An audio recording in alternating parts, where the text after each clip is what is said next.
پاکستان امریکہ اور ایران کے درمیان ایک ثالث کا کردار ادا کر رہا ہے۔ انڈیا کے میڈیا نے ان کا بہت مذاق اڑایا۔ وزیر اعظم نریندر مودی اس وقت چائے کے باغ میں کھڑے پھول توڑ رہے ہیں۔ اس جنگ کے جو دوسرے فریق ہیں UAE، کویت، بحرین، عمان اور سعودی عربیہ، ان سب کا بھی پاکستان کے اوپر بھرپور اعتماد ہے۔ انڈیا کے ایوانوں میں ایک بہت بڑا طوفان برپا ہوا کھڑا ہے، جس میں BJP کی گورنمنٹ کے اوپر بہت زیادہ تنقید کی جا رہی ہے۔ ناظرین، ایک ایسے وقت میں جب پاکستان امریکہ اور ایران کے درمیان ایک ثالث کا کردار ادا کر رہا ہے یا ڈائیلاگ کے لیے میزبانی کے لیے تیار ہے اور اس کا نام لیا جا رہا ہے، تو اس وقت میں انڈیا کے جو پرائم منسٹر ہیں نریندر مودی،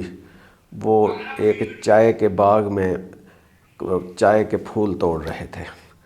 جس کے اوپر انڈیا کے میڈیا نے ان کا بہت مذاق اڑایا اور کہا کہ جب پاکستان ایک عالمی سطح پر ایک بہت بڑا ڈپلومیٹ کنٹری کے طور پر سامنے آ رہا ہے، تو ہمارے وزیر اعظم نریندر مودی اس وقت چائے کے باغ میں کھڑے پھول توڑ رہے ہیں۔ دیکھیں، جہاں تک چائے کے باغ کی اکانومی ہے اس سے کوئی انکار نہیں ہے، لیکن آج کل انڈیا کے ایوانوں میں ایک بہت بڑا طوفان برپا ہوا کھڑا ہے، جس میں BJP کی گورنمنٹ کے اوپر بہت زیادہ تنقید کی جا رہی ہے کہ اس بہت بڑے عالمی بحران میں جب امریکہ اور اسرائیل نے ایران کے اوپر ایک جنگ مسلط کی ہوئی ہے، تو ایسے میں پاکستان کا نام تو ہر جگہ لیا جا رہا ہے، انڈیا کا کوئی نام نہیں لے رہا، اور انڈیا اس پورے بحران میں کہیں نظر نہیں آ رہا۔ آج کے اس پروگرام میں ہم اس موضوع پر بات کریں گے۔ میں ہوں آپ کا میزبان احسن رضا اور آپ دیکھ رہے ہیں منٹ مرر نیوز چینل۔ ناظرین، امریکہ اور اسرائیل کی ایران کے اوپر گولہ باری اور اچانک شب خون سے پہلے کچھ دن پہلے نریندر مودی نے اسرائیل کا دورہ کیا، اور جس میں ان کی جو مشہور زمانہ ICJ کے وانٹڈ کرمنل نیتن یاہو کو ایک جپھی ڈالتے ہوئے دکھایا گیا۔ پھر وہ اسرائیل کے ساحل پر ننگے پاؤں دونوں واک کرتے ہوئے بھی دکھائی دے رہے ہیں۔ اس چیز کو انڈیا نے بہت زیادہ ہائپ اپ کیا اور اپنے اسرائیل کے ساتھ خصوصی تعلقات کا چرچا اتنے زور سے کیا کہ یوں لگا کہ اب اسرائیل اور انڈیا ایک کنٹری ہونے والے ہیں۔ اس کے کچھ دن بعد حملہ ہو گیا، اور پہلے حملے کی رات ہی ایران کے سپریم لیڈر آیت اللہ علی خامنئی شہید ہو گئے۔ ان کی شہادت کے 2 یا 3 دن بعد پاکستان نے ایک بہت ہی اسٹرانگلی ورڈڈ کنڈیمنیشن ایشو کیا۔ اس کے برعکس انڈیا نے صرف آیت اللہ علی خامنئی کی شہادت پر افسوس کا اظہار کیا، اور اس پورے جنگ میں انڈیا کی طرف سے کوئی خاص واضح ڈپلومیسی نظر نہیں آئی، بلکہ کئی مواقع پر یوں لگا کہ جیسے انڈیا اسرائیل کے ساتھ کھل کر کھڑا ہے۔ دوسری طرف انڈیا میں اب یہ بحث جاری ہے کہ جہاں مودی نے ایک بہت بڑا ڈپلومیٹک گیمبل کھیل کر اپنے آپ کو ایرریلیونٹ کر دیا، وہاں پر پاکستان کی ڈپلومیسی کی داد دی جا رہی ہے کہ ایسے وقت میں جب پاکستان امریکہ کا بھی اعتماد حاصل کر چکا ہے اور ایران کے جو پیغامات ہیں ان کو بھی یہ امریکہ تک پہنچایا جا رہا ہے، اور ایک متوقع طور پر میزبان کے طور پہ بھی اس کا نام لیا جا رہا ہے، جس میں امریکہ اور ایران کے ڈپلومیٹس آمنے سامنے بیٹھ سکتے ہیں۔ پھر صرف ایران اور امریکہ کی بات نہیں، اس جنگ کے جو دوسرے فریق ہیں UAE، کویت، بحرین، عمان اور سعودی عربیہ، ان سب کا بھی پاکستان کے اوپر بھرپور اعتماد ہے۔ اور حال ہی میں سعودی وزیر خارجہ پاکستان میں ایک بہت ہی امپورٹنٹ فارن منسٹر سمٹ کے لیے موجود تھے۔ اس سمٹ میں سعودی فارن منسٹر کے علاوہ ٹرکیہ، ایجپٹ اور پاکستان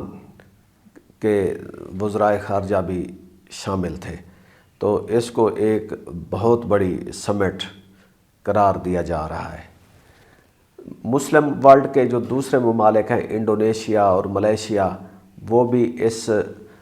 مڈل ایسٹ کے بحران پر پاکستان سے ہی زیادہ تر رابطہ کر رہے ہیں۔ اب جہاں پاکستان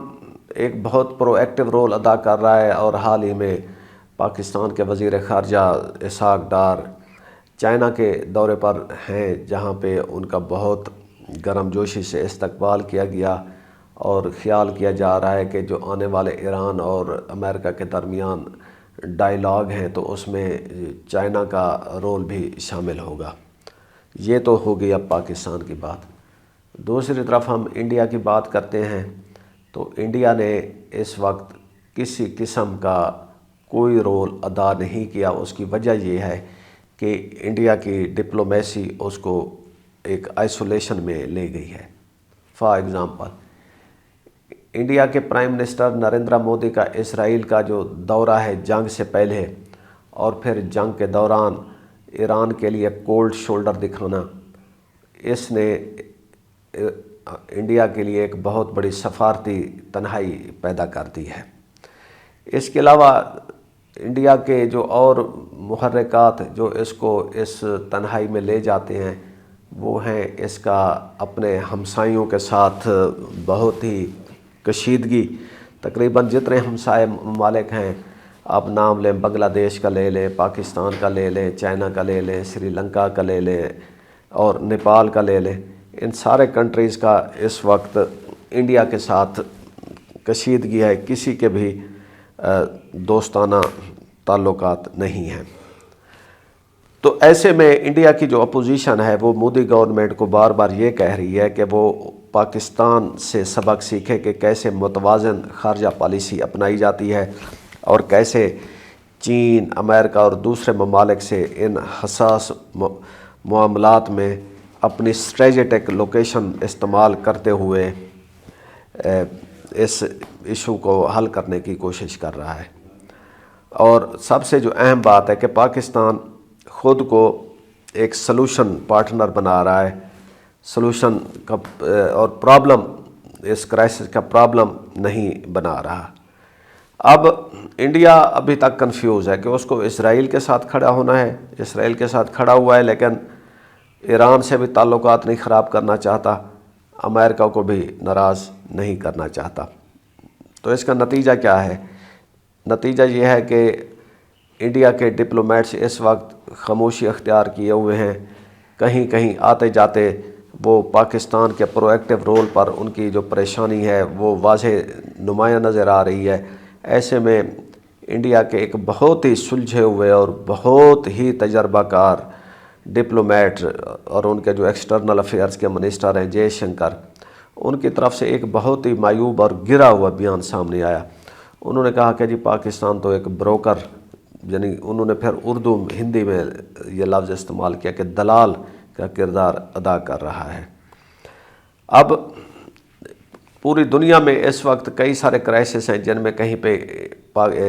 امریکہ بروکر کا رول ادا کرتا ہے، کہیں پہ کوئی اور ملک، اور جو ملک بھی کسی ڈیل میکر بنے، بروکر کا کردار ادا کرے، وہ اس کی امپورٹنس کو ظاہر کرتا ہے، نہ کہ دلالی کو۔ اور انڈیا کی شاید یہی سوچ ہے جس نے انڈیا کو سفارتی طور پر بہت پیچھے کر دیا ہے۔ اس وقت پورے انڈیا میں یہی بات ہو رہی ہے کہ پاکستان نے ایک موقع کو پہچانا اور اس سے بھرپور فوائد حاصل کیے، اور دوسری طرف انڈیا اپنی کنفیوژن کی وجہ سے مار کھا رہا ہے اور اس کو دنیا میں کوئی نہیں پوچھ رہا۔ تو ناظرین، کیا آپ بھی یہی سوچ رہے ہیں جو انڈیا کی اپوزیشن اور عوام سوچ رہے ہیں کہ اس وقت انڈیا پوری دنیا میں کہیں پہ بھی نظر نہیں آ رہا، جبکہ پاکستان سفارتی طور پر بہت آگے نکل چکا ہے؟ اپنے کومنٹس میں ہمیں یاد رکھیے۔ اجازت دیجیے، خدا حافظ۔